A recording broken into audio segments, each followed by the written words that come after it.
Marcel Van. Joachim Marcel Nguyen Tan Vn est né le 15 mars 1928 et il est mort dans un camp de travaux forcés le 10 juillet 1959 au Vietnam. Né dans une famille chrétienne vietnamienne, Joachim Van fut baptisé le lendemain de sa naissance. C'était un enfant joyeux, espiègle et bien éduqué. À l'âge de 3 ans déjà, il exprimait le désir de devenir un saint. En 1932, sa sœur Anne-Marie naquit, alors on envoya le petit Joachim Van vivre chez sa tante. Il reviendra chez ses parents vers l'âge de 6 ans.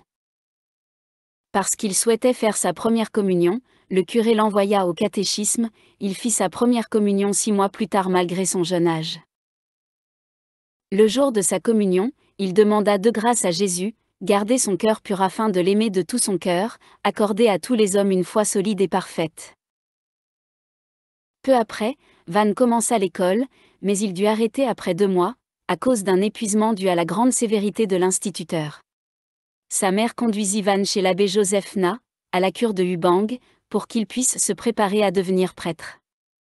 Van était autorisé à communier tous les jours, permission déjà donnée par le curé de Ngam Jiao. Cela suscitait l'admiration de ses petits camarades, mais rendit les catéchistes jaloux. L'un d'eux, le maître Vin, lui rendit la vie particulièrement dure. Il tenta par 2 fois de le violer, le battait, l'empêchait de communier, le privait de nourriture et tentait même de l'empêcher de réciter son chapelet.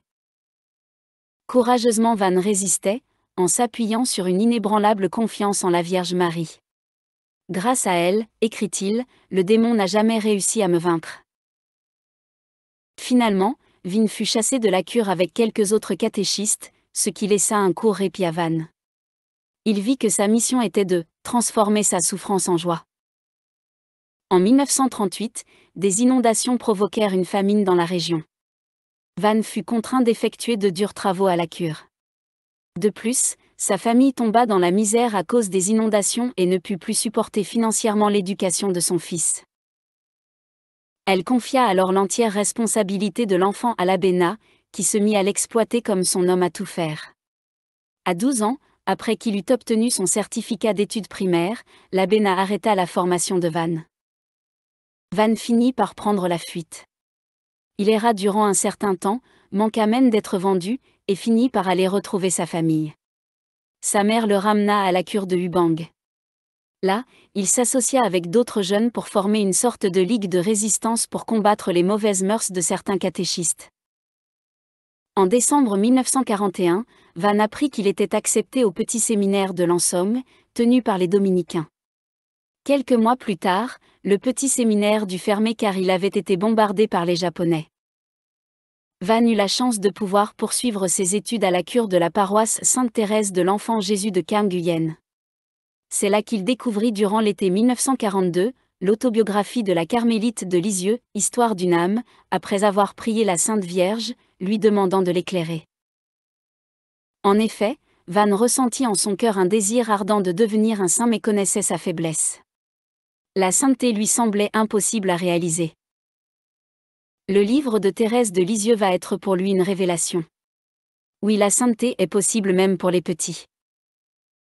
À travers ce livre, il rencontra pour la première fois la spiritualité de Sainte Thérèse de l'Enfant Jésus et de la Sainte Face, qu'il choisit alors comme sœur spirituelle. Peu de temps après, Van raconta avoir reçu une très grande grâce. Van raconte dans sa biographie que Sainte Thérèse lui apparut et discuta familièrement avec lui. Il ajouta également qu'il s'entretenait régulièrement avec elle. Van raconte que Thérèse lui enseigna la petite voix, ce qui fut pour lui une révélation. Il dit aussi que Thérèse lui demanda de prier pour les Français. Van indiqua que leur première rencontre, en 1942, se déroula sur la colline proche de Cam Nguyen. Thérèse lui aurait parlé de Dieu, de son amour, de sa paternité et l'invitait à converser avec Dieu comme le feraient 2 amis. Elle aurait dit que Dieu, en effet, s'intéresse même aux petites choses de la vie quotidienne. Van qui relate cet événement dans son autobiographie explique que l'ensemble de l'enseignement qu'il a reçu de Thérèse est un développement de ce qu'elle lui avait dit ce jour-là sur la colline. Quelque temps plus tard, Van aurait eu une vision de saint Alphonse-Marie de Ligorie, fondateur des Rédemptoristes. Mais Van qui ne le connaît pas encore, croit alors que c'est Notre-Dame des Douleurs qui lui est apparue. Van raconte que quelque temps plus tard, dans une autre vision, Thérèse lui aurait indiqué l'identité du saint en lui indiquant que c'était dans son ordre religieux qu'il était appelé. En juin 1943, Van fut chassé du petit séminaire et retourna à la cure de Hubang, puis pour un bref séjour dans sa famille. En juin 1944, Van fut reçu au couvent des Rédemptoristes de Hanoï. Il y arriva le 16 juillet, mais on le renvoya presque aussi vite estimant, à cause de sa petite taille, qu'il n'avait que 12 ans, alors qu'il en a 16. 3 mois plus tard, il fut admis en communauté, et entra au noviciat le 17 octobre. Il y reçut le nom de Marcel. Dans sa biographie, Van indique que c'est à cette période que vont commencer ses dialogues avec Jésus. Un nouvel événement va bouleverser sa vie. Dans sa méditation, il se sent soudain envahi d'une présence, il entend la voix de Jésus. « Marcel, m'aimes-tu beaucoup ?» Il voit Jésus s'approcher dans le Saint-Sacrement. « Mon enfant prie beaucoup et fait beaucoup de sacrifices, souffre et offre. » Marcel Van demanda un jour à Jésus, « Maintenant, Jésus, permets-moi une question.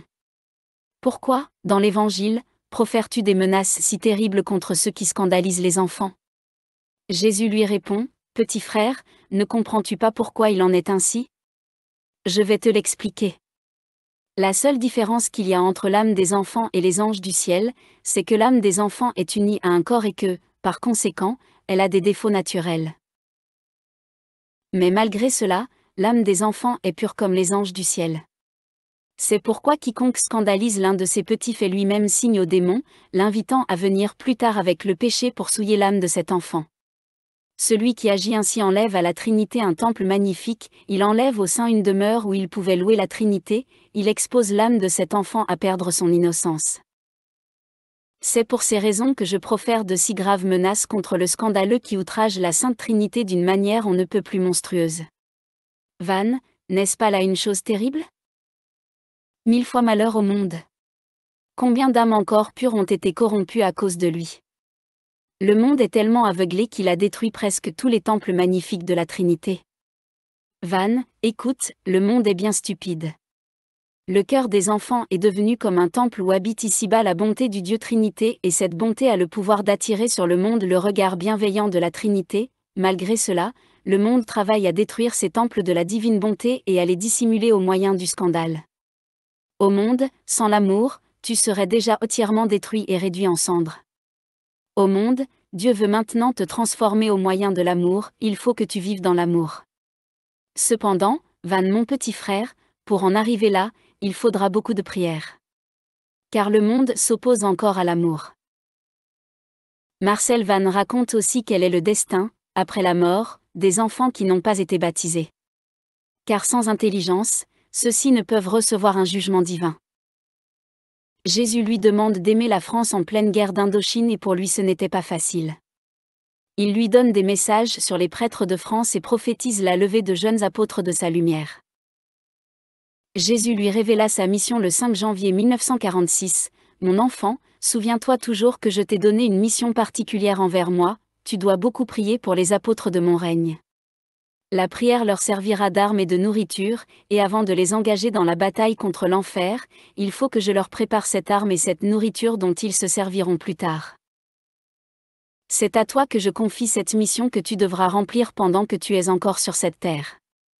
Au ciel, je t'en confierai une autre. » Par la suite, Marcel Van apprit la conversion de son père. Le 14 novembre 1945, Van indiqua que lors d'un de ses dialogues avec le Christ, ce dernier lui donna cette prière de compassion pour la France. Une autre fois Jésus ajouta, « Quand la France a la joie de t'avoir comme intercesseur, que peut-elle désirer de plus ? Seigneur Jésus, aie compassion de la France, daigne l'étreindre dans ton amour et lui en montrer toute la tendresse. Fais que, remplie d'amour pour toi, elle contribue à te faire aimer de toutes les nations de la terre. Au amour de Jésus, nous prenons ici l'engagement de te rester fidèle et de travailler d'un cœur ardent à répandre ton règne dans tout l'univers. » À la demande de ses supérieurs, Van écrira le récit de son enfance, ainsi que ses colloques avec Jésus, Marie et Thérèse. On retrouve dans ce récit un témoignage poignant sur l'époque tourmentée de la fin de l'Indochine française. En juillet 1954, après les accords de Genève, le Vietnam était coupé en deux. Alors que de nombreux chrétiens fuyaient le nord pour se réfugier au Vietnam Sud, Marcel Van, qui était au sud, demanda à retourner au nord, devenu communiste. Il fut arrêté, le 7 mai 1955, jugé et condamné à 15 ans de travaux forcés dans un camp de rééducation communiste. Il tenta de s'en échapper pour apporter l'Eucharistie à ses compagnons de captivité. Dans ce camp, il mourut d'épuisement et de maladie le 10 juillet 1959, à l'âge de 31 ans. Comme lui avait annoncé la Sainte Vierge avec ces mots, « Van, mon enfant, ne crains rien, malgré les souffrances, tu resteras toujours abrité sous mon manteau, en compagnie de l'enfant Jésus. Mes mains deviendront l'autel du sacrifice, tandis que toi, à l'exemple de Sainte Thérèse, tu seras la victime d'holocauste offerte à l'amour que Jésus accueillera. » Il écrivit à son supérieur en décembre 1949, « Qui peut connaître la force de l'amour, qui peut en connaître la douceur. Viendra un jour où je mourrai, mais je mourrai consumé par l'amour. » Son procès de béatification s'est ouvert en 1997. On l'appelle « l'apôtre de l'amour ». Prophétie. Marcel Van écrit. Pour moi, tout ce que je sais, c'est que Jésus veut rétablir en ce monde le règne de son amour, c'est par le lien de l'amour qu'il veut ramener l'unité dans le monde, faire du monde un royaume qui lui appartienne en propre. Le règne de son amour deviendra un pilier de feu qui soutiendra le monde sur le point de se disloquer. Et si le monde revient à la vie, il le devra à cette flamme d'amour. Le destin de la France et du Vietnam. En 1945, Van, n'oublie pas le pays que j'aime le plus, tu entends, le pays qui a produit la première petite fleur qui, depuis, en a engendré beaucoup d'autres. Cette petite fleur, c'est celle que j'ai choisie pour être ta sœur aînée, Thérèse. Van, considère cette fleur-là et comprends ceci, c'est en France que mon amour s'est tout d'abord manifesté. Hélas! Mon enfant, pendant que le flot de cet amour coulait par la France et l'univers, la France sacrilègement l'a fait dériver dans l'amour du monde, de sorte qu'il va diminuant peu à peu. C'est pourquoi la France est malheureuse. Mais, mon enfant, la France est toujours le pays que j'aime particulièrement. J'y rétablirai mon amour. Et pour commencer à répandre sur elle mon amour, je n'attends désormais qu'une chose, que l'on m'offre suffisamment de prières.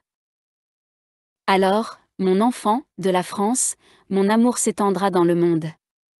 Je me servirai de la France pour étendre le règne de mon amour partout. Surtout, prie pour les prêtres de France, car c'est par eux que j'affermirai en ce pays le règne de mon amour. Pour ce qui est de notre temps, le Vietnam, la France est actuellement son ennemi, mais dans l'avenir, elle fera de lui un pays qui me rendra un plus glorieux témoignage. Ô Van, ce que ta sœur Thérèse fait pour toi, tu dois le faire aussi pour la France. Je veux que l'union qui existe entre les deux petites fleurs, France et Vietnam, soit le symbole de l'union que je veux voir régner entre la France et le Vietnam. Mon enfant, souviens-toi que c'est avec la France, que ton pays le Vietnam parviendra à consolider le règne de mon amour. Prie pour que les deux pays ne fassent plus qu'un ensemble. Ô mon enfant, mon amour te donne le nom de seconde petite Thérèse. Dans le ciel, je te donnerai pour mission d'aider ta grande sœur Thérèse à inspirer au monde la confiance en mon amour. Ô mon enfant, prie pour le pays que j'aime particulièrement. Ah! La France. Si on ne prie pas, elle sera encore une fois malheureuse, et le règne de mon amour ne pourra que difficilement s'y établir. Van, ne doute pas de ce que je viens de te dire, en voyant que la situation en France est déjà un peu plus stable. Mon enfant, je parle ainsi pour que la France soit avertie et sache prévenir, car l'ennemi veut faire de ce pays un foyer de discorde. Il faut beaucoup prier, France.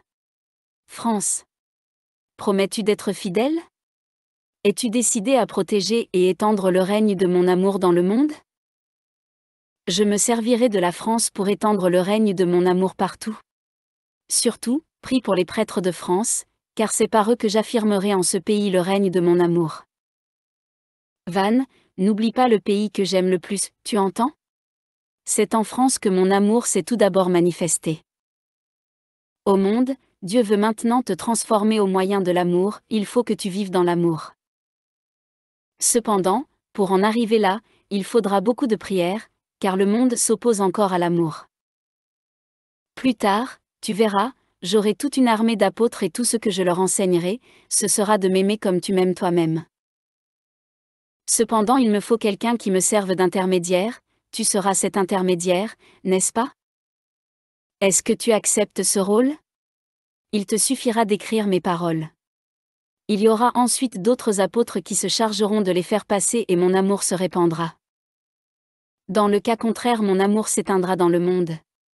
Ces paroles que je t'adresse ici, seules les âmes simples et humbles sont capables de les comprendre, seules les paroles enfantines sortant d'un cœur aimant ont le don de me charmer. Oui, toi Van, la première petite fleur du Vietnam, tu es bien faible. Je n'ai jamais vu une âme plus faible, mais peu importe, car il ne te reste qu'à aimer et le reste, je m'en charge. Van, n'oublie pas le pays que j'aime le plus, le pays qui a produit la première petite fleur qui depuis en a engendré beaucoup d'autres. Cette petite fleur, c'est celle que j'ai choisie pour être ta petite sœur aînée, Thérèse. La guerre. Pendant la bénédiction du Très Saint Sacrement, j'ai vu Jésus assis me prendre sur ses genoux, j'avais alors la taille d'un petit enfant, et m'étreindre dans ses bras. Je ne cessais de le regarder et lui, de son côté, me regardait aussi puis, approchant son visage du mien, il me donna un baiser. Ensuite, me faisant signe de regarder devant moi, il me dit à l'oreille, « Regarde la France, regarde la France. » Je tournai donc la tête et portai mon regard dans la direction qu'il m'indiquait de la main, j'aperçus un drapeau noir qui était planté là. Quant à ma sœur Thérèse, de son bras gauche, elle m'entourait l'épaule gauche et ne cessait de me regarder en souriant comme si elle n'avait pas remarqué le drapeau planté devant elle.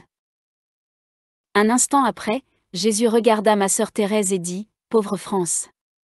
Une fois libérée du communisme, elle aura affaire à une société secrète plus perverse encore, la franc-maçonnerie. » Puis il me dit, « Mon enfant, prie pour la France, sinon malheur à elle. » En disant ces paroles, il avait l'air plus triste qu'auparavant, mais je ne l'ai pas vu pleurer. J'ai constaté seulement qu'il fixait du regard le drapeau noir qui se trouvait là, puis me regardant de nouveau, il sourit et me recommanda de vous communiquer ces choses. Durant la méditation qui suivit, je revis ma sœur Thérèse. Elle avait d'abord les yeux fixés sur le drapeau, puis elle me regarda de nouveau, ne cessant de sourire. Mais au moment où elle leva une seconde fois les yeux vers le drapeau noir, les larmes inondaient son visage. Le regard fixé sur le drapeau, elle ne cessait de verser d'abondantes larmes. J'en fus tellement ému que je me mis moi-même à pleurer. Thérèse pleurait toujours. C'était la première fois que je la voyais pleurer ainsi. Maintenant encore, quand j'y pense, je ne peux retenir mes larmes. Ma sœur leva ensuite les yeux sur Jésus qui, lui, ne pleurait pas, se contentant de regarder le drapeau. J'ai entendu alors ma sœur Thérèse, toujours en pleurs, parler à Jésus en français. Je n'ai retenu que quelques mots que, d'ailleurs, je ne peux écrire correctement. Elle disait, « Ô mon Jésus, Jésus. Embrasse-toi, la France. » C'est tout ce que j'ai retenu et je n'y comprends rien. Ma sœur Thérèse me regarda de nouveau, ses larmes avaient cessé de couler et elle me dit, « Mon cher petit frère, qu'est-ce que tu penses de cela ?» Je me contentai de lui répondre, « Tout ce que je peux faire c'est de prier. » Elle ajouta, « Oui, mon petit frère, prie, ne cesse de prier. » Vers la fin de l'oraison, je vis que le drapeau noir était brisé et qu'il gisait par terre. Alors, Jésus se pencha de nouveau sur moi. Comme au début. Thérèse fit de même et je ne vis plus rien, si ce n'est mes larmes qui coulaient en présence d'un si grand amour. Quand je me voyais assis sur les genoux de Jésus, je tenais en main du papier et une plume et j'étais très beau, n'ayant pas la taille que j'ai maintenant mais celle d'un enfant de 4 ans. Ma sœur Thérèse était, elle aussi très belle. Cette fois, je l'ai vue plus distinctement, son visage frais et souriant venait encore ajouter à sa beauté. La Vierge Marie, ses révélations se rapportent au temps où la Vierge Marie écrasera le dragon, Satan, à l'époque de la venue de l'Antéchrist. Mon petit Van, voici une chose que je te recommande et que tu devras mettre en pratique.